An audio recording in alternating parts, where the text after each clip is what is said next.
done some improv, he's done hosting, he's an actor, and he's dressed today like he's doing the Tonight Show. Please welcome Matt Paul.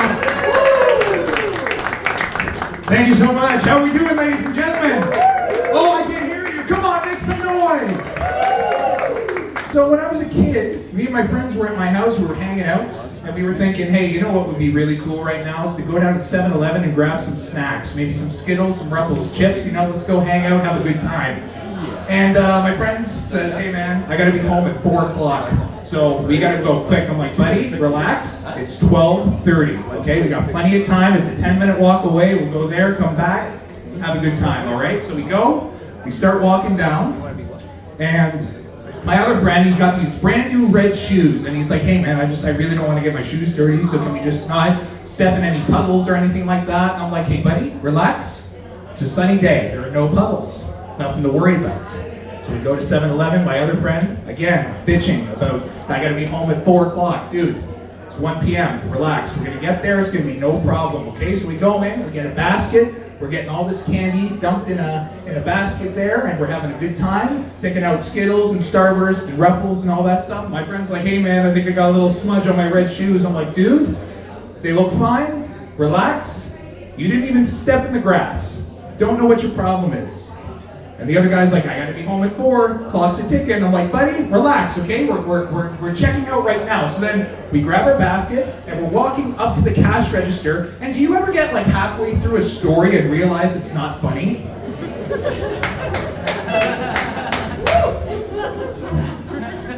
So I got a text this morning from a guy I went to high school with. I just went through a breakup recently. And, oh yeah, who cares? I was single for 3 years before my last relationship.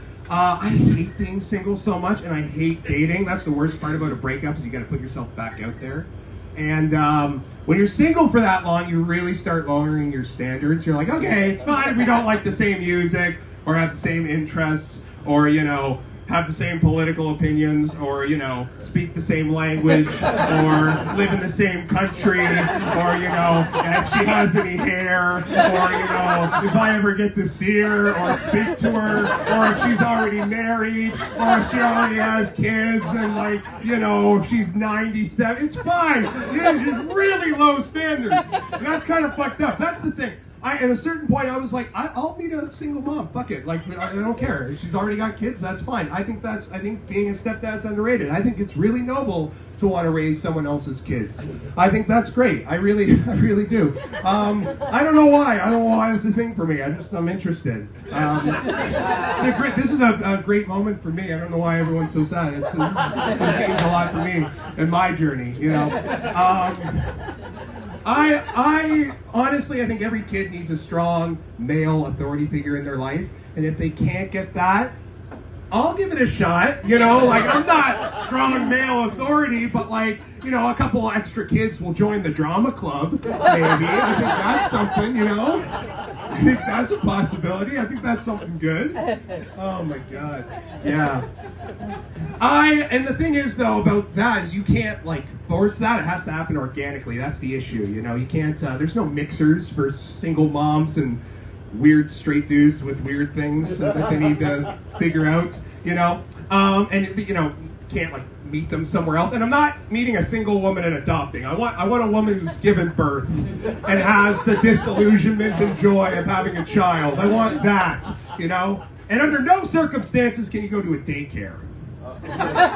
Excuse me, sir, do you have a child? No, just looking. I fucking hate dating. I hate dating so much. I'm so fucking bad with women. I hate it. Me getting a date is like a solar eclipse. Happens once every 7 years, and I'm looking at her through a telescope. My second or third date with my last girlfriend, she was coming over to my place. We were going to watch a movie, and I'm cleaning up my place. Fucking disgusting clothes and books I didn't read in university everywhere. And I'm looking in my closet, and I got all of my ex-girlfriend shit still there. And I'm like, I didn't know what to do. And I meant to get rid of it. I was going to drive to Lake Ontario and blast Kelly Clarkson and burn all that shit. But I didn't have time, and then it was COVID, and it just didn't feel like the right moment. And now she's coming over in an hour, so what do? Do I burn it? Do I throw it down the garbage chute? And I panicked. I didn't know what to do, so I moved. I moved. So now I'm living in the back seat of my mom's car, and I still got all of my ex-girlfriend shit. So if you'd like a Western University sweater or a book written by Judy Blume, come and see me after the show. These are women's sunglasses.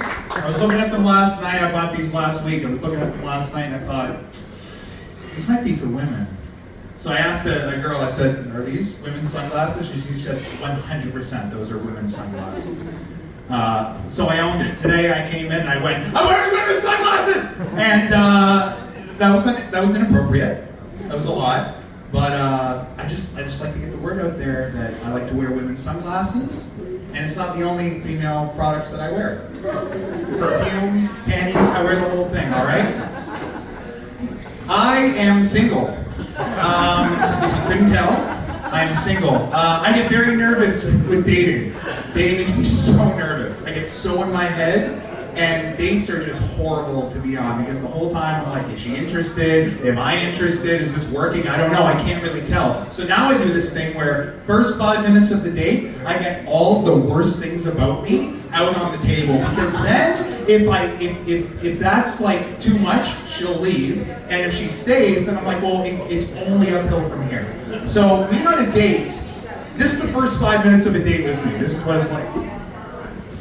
Oh my God, Patricia, so good to see you. I'm so happy we're dating together. I was drinking my morning coffee spiked with vodka this morning, and I was thinking, I just can't wait for that date tonight. All 8 beers that I was chugging after that, I was so pumped about it. My God, I was driving here. I drove over a bike messenger, and I was just thinking, like, this is going to be such a great day.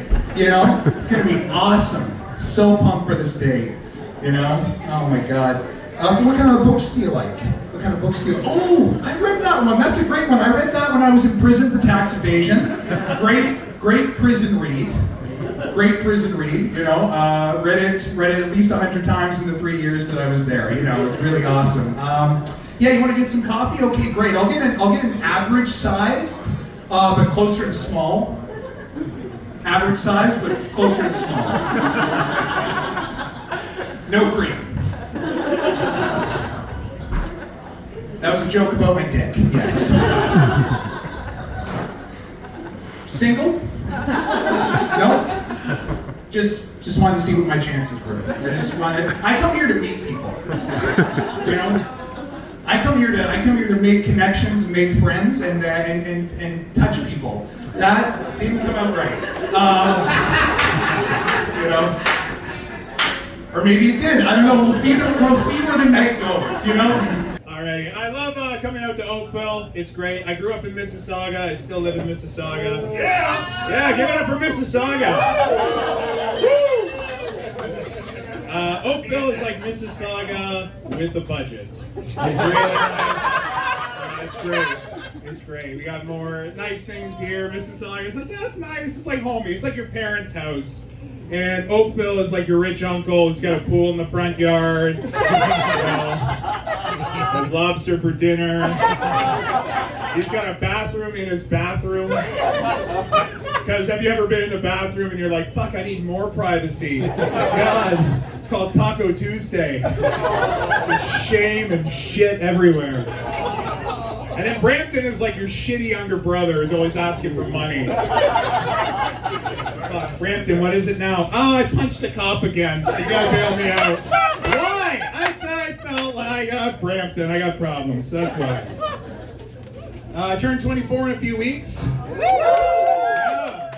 Getting older. Yeah. Give it up. I'm thinking about the future a little bit, but I'm an overthinker. So me thinking about the future doesn't mean 2 years from now. It means 20. So I'm thinking about, I'm trying to figure out how to deal with my divorce, which is weird because I've never been married. So it's hard to deal with a marriage that was figuratively and literally lifeless. Just never happened. And because I like to spend less time in my 20s and a lot more time in my mid to late 30s, I've been thinking about kids' names. I think it's really lame when people name their kids Junior or the Second. I want to name my kid something cool. I want to name my kid Matt Hall Strikes Again. Matt Hall Returns. When we get to the kid where we're like, this is the last one, it's going to be Matt Hall, the final chapter. And when we're like, yeah, one more kid, it'll be Matt Hall Resurrection. For 50 or 60 years, we're not going to name anybody Matt. And then my great-grandson will be Matt Hall, A New Legacy. Franchise that shit. Yeah, that's right. I really hate it when people bring up details in a story that just don't matter. I was talking to a friend of mine the other day, and he's like, I was talking to my friend Ricky. He's Asian. And we went to the beach, and we had a great time.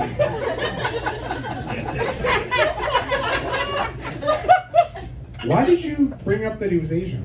Did that add to the story? Was this a beach you had to have somebody Asian with you to get into? That's kind of a fucked up policy, I think. Sir, you cannot come in without an Asian person in your party. You cannot do it. You need to have an Asian guardian with you. All right? That's ridiculous. And I've asked people, I'm like, why do people feel the need to mention what people look like and stuff like that? And I got told, it's because you imagine a white person immediately. And I'm like, first off, how do you know I was listening?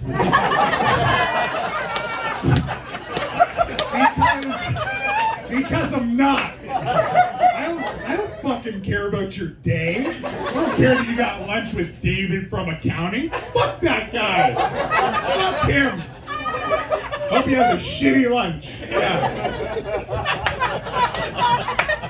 It's the same thing as me being like, I'm going to the mall with my friend Lisa. She's got 19 piercings, green hair, and one of her boobs is bigger than the other. And in that case, I do want to know because she sounds like a lot of fun. She's got a lot going on. All right, so I've been meaning to get this off my chest for a bit now. I think this is the right place to do it. I work at Metro, the grocery store. I disagree. I don't. No. As some of you may know, Metro is on strike right now. My store is not. Yeah, no, you get what I mean. Yeah.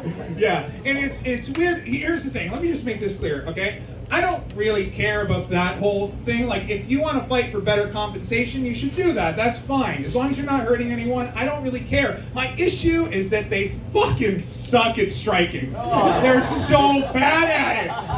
All right? Let's start with the picket signs, okay? First off, the slogan is, one day we are COVID heroes. Today we are zero. Fuck. Oh, God. Jesus. That's the worst thing I've ever heard. Pay us more, bitches, is better. It's by virtue if it rolls off your tongue. You know what I mean, all right? Second thing is the word R, okay? It's just the letter R. One day we... COVID heroes. Gee, really? I understand the concept. You gotta have a sign that's quick and easy to read. But no one has ever seen a 3-letter word and gone, fuck, that's too long. I can't, get away from it. Get it away, put it away. I can't look at it. Oh my God. Fucking word. And then the worst part is, there was one sign where it was, every letter was like magazine and newspaper letters just cut out and printed on. Was it fucking bring your kid to work day and you made him make your picket sign? Is that why you could only find an R? Stupid. And now here's the other thing too, is now they're picketing the warehouse. So the stuff isn't going to the stores that are open, so we're not getting anything. And people are getting upset. So here's the thing. Here's what I would do differently if I was on strike. I would leave that alone because then you're not getting in anybody's way. But I would make headlines. I would totally make headlines because first week, First week, I'm wearing a thong that says Metro Unifor on it, and the skirt just laps every day. I'm doing like 60K a day. Never ran a marathon in my life. That's gonna go so well, all right? That's week 1, okay? Week 2, pay me $10, I'll tattoo anything on my body. I'm not kidding, I mean it. I got me as a centaur on my chest. I got a dragon pooping money signs on this cap. I got Richard Simmons on this one. Fever. My septum, my ears, my nipples, my belly button, all pierced. I'm looking into doing it on my penis. My family's saying no. I'm saying hell yes. Week 3. I bought a fucking motorcycle. I'm doing tricks in the parking lot. I've never ridden one. I'm hurting myself every day, but it's so worth it. And week 4, I start running for mayor. Right? They will send us back to work with higher wages, not because they care, just to get me off the fucking street. Thank you so much. I'm not home.